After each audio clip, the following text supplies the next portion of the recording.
it's good to meet you. So what we're going to talk about today is the centralized leadership process, otherwise known as CLP.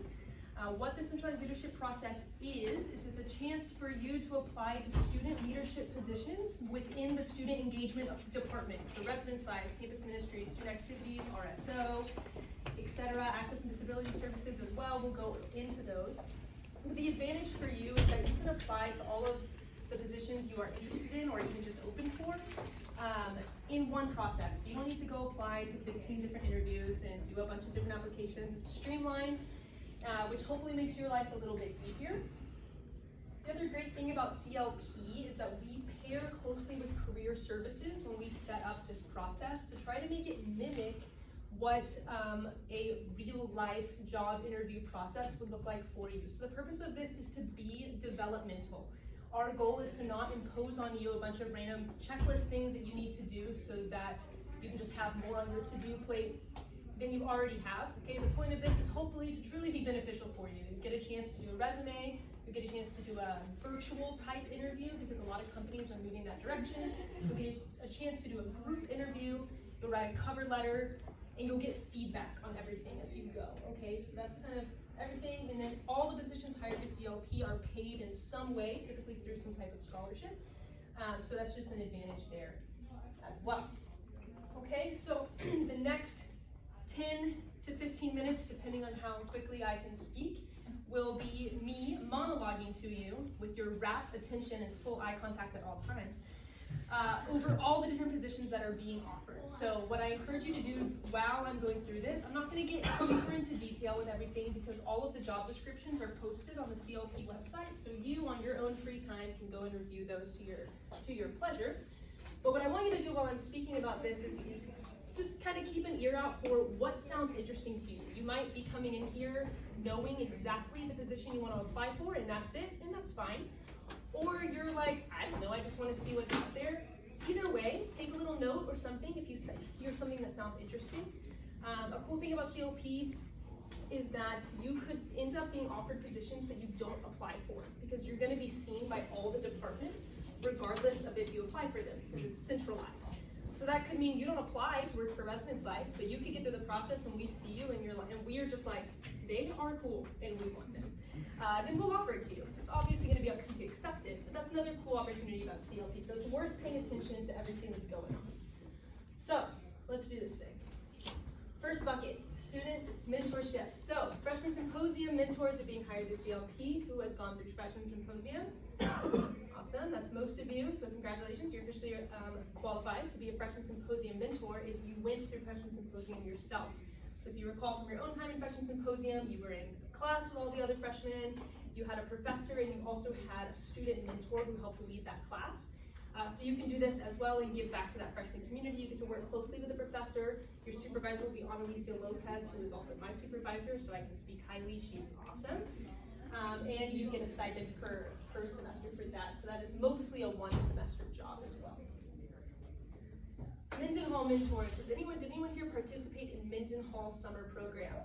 Ooh, right, love the enthusiasm. Okay, well I'm just gonna speak to the 4 to 5 of you real quick. You, yeah. Sorry to everyone else, but you have to go through Mendenhall to be qualified to be a mentor for it. So you guys are qualified to be a Mendenhall mentor. You were working closely, obviously, with your mentor whenever you were in the program, so I'm sure you know a lot about that. But the chance to work during the summer, give back to the incoming classes there as they're coming through, and I'm sure you were positively impacted by your mentor, so consider giving back in that way.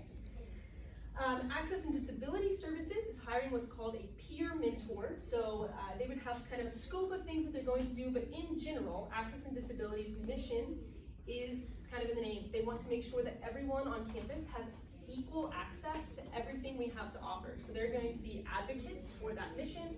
They're going to be advocates for neurodiversity. There's so many different ways that people learn, and we want to make sure that our classes, our events, our test taking, etc., can be catered to different learning styles.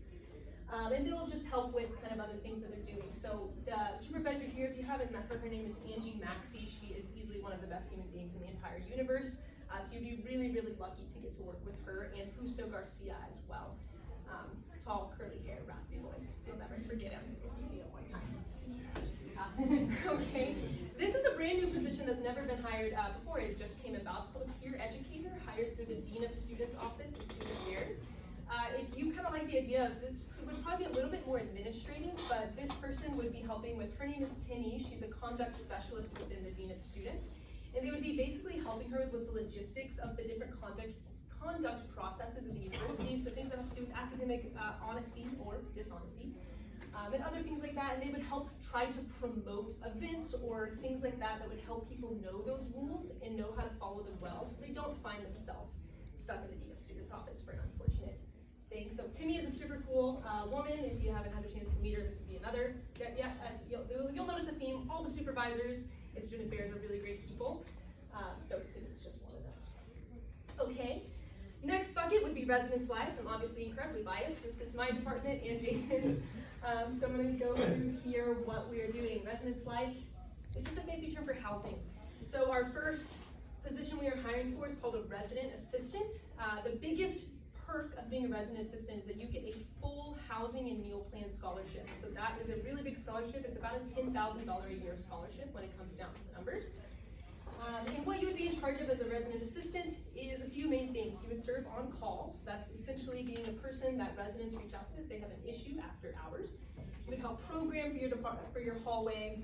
If you live in the dorms, you've seen those halls decorated whenever you get there. That was your RA that did that, put a lot of time into that. Good job. Words. Yeah, it's great. You would help work the office and the desk as well.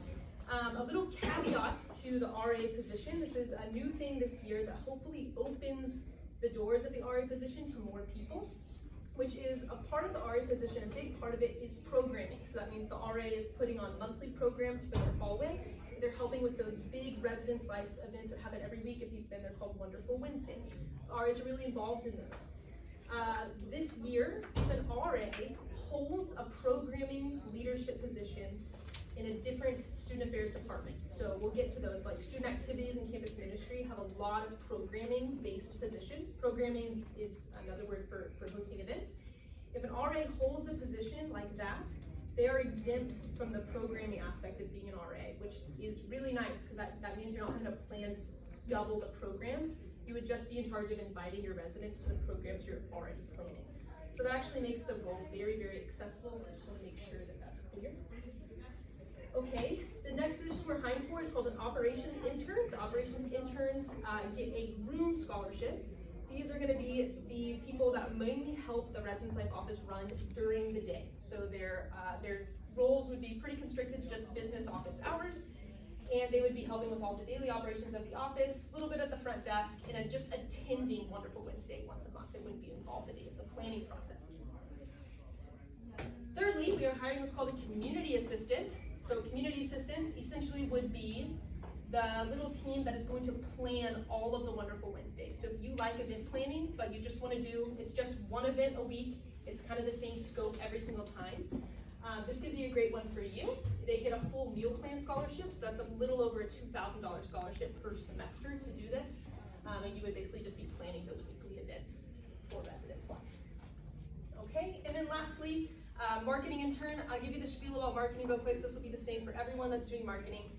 The too long didn't read about marketing interns is that as cool as us supervisors are, we're really bad at making our departments look cool on social media, okay? So that's where you come in, and you can, essentially the marketing intern is helping us have an outward-facing presence on social media, post what's going on, help advertise, etc., events and housing signups or whatever else. Basically make us look cool because we can't do that. It's a $500 semester scholarship. The workload is not too heavy. Okay, fantastic. Campus ministry is our next bucket. Those are going to be, that's the office that's directly behind you right now. That's Father Eduardo, Abby, and Pat. Annalisa also helps oversee that. Good people. So briefly, campus ministry has a lot of different interns. All of them just focus on different aspects within campus ministry. So a few of those examples would be the retreat team for retreats, the peer minister team helping focus on small groups. We've got Hispanic ministry, so we have a huge Hispanic presence at UST, which is amazing. That also comes with kind of its own subculture of Catholicism. But we want to make sure that, we want to help make sure that our campus ministry is equipped to help that population. So that is one that does have a Spanish speaking requirement.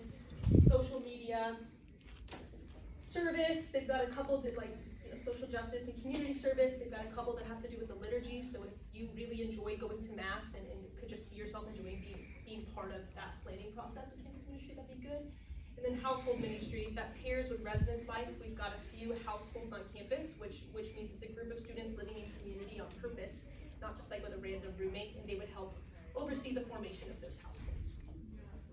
Okay, student activities, that's the office directly behind me, so we're all staring at it. That's Evelyn, Shanzi's, and they have a few different interns, so I'm gonna go through them briefly, but you'll notice a theme. All of the student activities interns plan events for student activities. So it just depends, the different interns just focus on different types of events, okay? So for example, they've got a civic engagement intern. They're focusing on events that have to do with a diverse and collaborative community. We've got traditions intern who's gonna focus on those tradition events at UST. So we're gonna see homecoming, crawfish boil, these events that happen every single year. We've got the programming intern. These guys are gonna focus on programs that are mostly happening during the day, a little bit smaller scale, and are focused on our commuter students. And then we have student leadership organizations, otherwise known as SLOs. This, again, is going to be really similar to these student activities interns. They plan a lot of events, so you'll see a lot of similarities. The big difference to note is that in student activities, you're working for a department, which means you're working within a departmental. Treasury board, it's in the name, treasure, money. Okay, if you didn't realize, you pay a student activity fee. That student activity fee helps fund mostly different events that happen on campus. So just a little plug, if you are not attending events at UST, you are just paying for someone else to have fun. So you should attend events at UST. Treasury board helps figure out how all of those, you take all the student activity fees and you collect them. Treasury board decides how they're then going to be dispersed throughout the events and organizations on campus. Student government, you're into policies and such things. This could be good for you, right? They're going to take the ideas of the student body and try to create legislation and change things to make UST a more enjoyable experience all around. We have Celt Sports Association. These guys pair with the JAC, with Peter, if you know Peter from the JAC. This is essentially if you're athletic, but you're not a student athlete, right? We don't have to be an official part of a student athletic team to enjoy playing sports. So they're going to do the intramurals, recreation trips, different things like this. And then we've got, I think this is the last one, maybe, registered student organizations, otherwise known as RSOs. Registered student organizations oversee the clubs on campus. So we've got the chess club with those cool black hoodies that say Jesus loves chess. I don't know how many people were actually in chess club or not, but right, that's an example, right? You've got like LULAC or something, like the Latina or something, medical, whatever. Don't quote me on these things, but that's a club. And RSO helps oversee to make sure that those clubs, one, are operating the way they're supposed to be an actual official UST club. They're not breaking weird rules or something like this. And mostly they're just helping support them accomplish the mission that they're going towards. Okay, we did it! Fantastic. So, again, all of those job descriptions are posted on the website, but hopefully I didn't bore you too much with the monologue. Let's get into how you can actually apply for the things that we just talked about. So, step one, you need to apply. So you need to submit your CLP application. We'll get at the end, we'll get to a QR code that will do all these good things, but you'll submit your CLP application. The application is very simple. It is not really gonna ask you a bunch of it's not a bunch of short answer questions. It's going to collect your personal info. It's going to have you indicate all the positions that you're interested in applying for. So you'll want to read those descriptions ahead of time. And then you'll upload a cover letter. Okay, a note about the cover letter. Please just address your cover letter to one single position. So even if this doesn't hurt your chances at the positions you don't write it towards. Last year we had people write just kind of a general cover letter, and Career Services gave feedback that that's actually not a helpful practice, because when you apply for a job, you don't send a general cover letter, you send a very specific one. So just pick one position to write that cover letter towards, so you can get helpful feedback on that professional development for the future.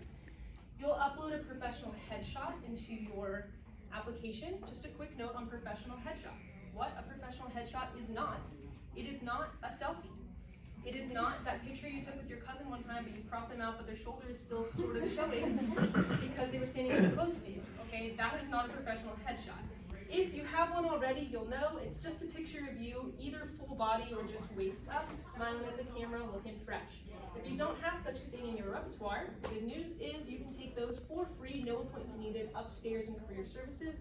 They even have a professional closet, so if you show up in your pajamas, they can just give you a blazer to throw on over that, and you'll be looking good and ready to go. And they'll take your picture with a nice official camera, and they'll send it to you. Okay, fantastic. So that's the application. Positions, cover letter, headshot. That's it. The second step is you will sign up for what's called a group interview. So the group interviews are in person. They're casual. You don't need to who your group is, and the group will be different for every group of y'all that come through. So it's not helpful to like tell your friends about the interview because it's going to change by the time they get there. Yes. That's the main thing. So you'll see on the CLP website that there is a link to signing up for a group interview. It's just a simple Google Sheet, so you just plug your name into the time slot that works for you. There's a few different options throughout the week. They're that last week of February, so you'll have several different options of times. You just need to sign up for one. Okay, so that one is casual. You do not need to prepare ahead of time. You just show up. Lastly, you will do the individual interview. The individual interview is going to be virtual. So if you've been through CLP in the past, this is one of the big changes from the past. We're not doing in-person individual interviews. We want to give you the chance to practice that recorded interview. So the way that will work is once you submit your application, which is step one, you will eventually receive an email from a platform called Big Interview. Okay, Big Interview. So that will come from a platform, so just make sure that you don't delete that as spam. It's real, and you'll want to click on that link.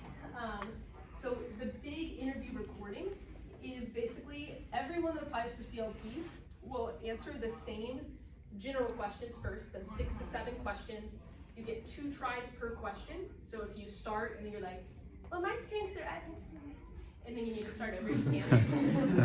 But you only get 2 tries, okay? So maybe like rehearse a little bit ahead of time before you hit record. But you'll get a chance. 2 chances, and you'll get 2 minutes per question. Okay, we're gonna watch all of y'all's interviews, so we had to cap you at some point. Some people are really excited. Great, so everyone will answer 6 to 7 general questions no matter what position you're applying for. And then for every position you're applying for, you'll get 1 to 2 supplemental questions that are more specific to that role, okay? And it follows the same thing. You get 2 tries, 2 minutes per one. For this one, you will want to be dressed professionally, at least from the waist up. So go back to your COVID Zoom days, and in the very least, you're gonna be recorded, right? So you wanna make sure that you look nice for that interview. And we're not posting the questions ahead of time because you have all the time in the world once you open up that thing to, like, you can read the question and then sit there for 20 minutes and think about what you want to say before you hit record. So we don't have those questions ahead of time, okay? But good, that's that. So you'll do this on your own time. You just want to make sure you get it done by, I think it's February 29th, okay? To the end of the month. Okay. Finally, you will receive a packet at the end of all of this good stuff that has your offer letters for jobs that you're being offered, has that cover letter and resume with feedback, and then some feedback as well about your interview, so you can take that and hopefully do well for the future. Okay, I'm gonna pop up this QR code, and we'll also email this link out to you, so if you don't have your phone, that's fine. But while we're doing that, can I have any questions?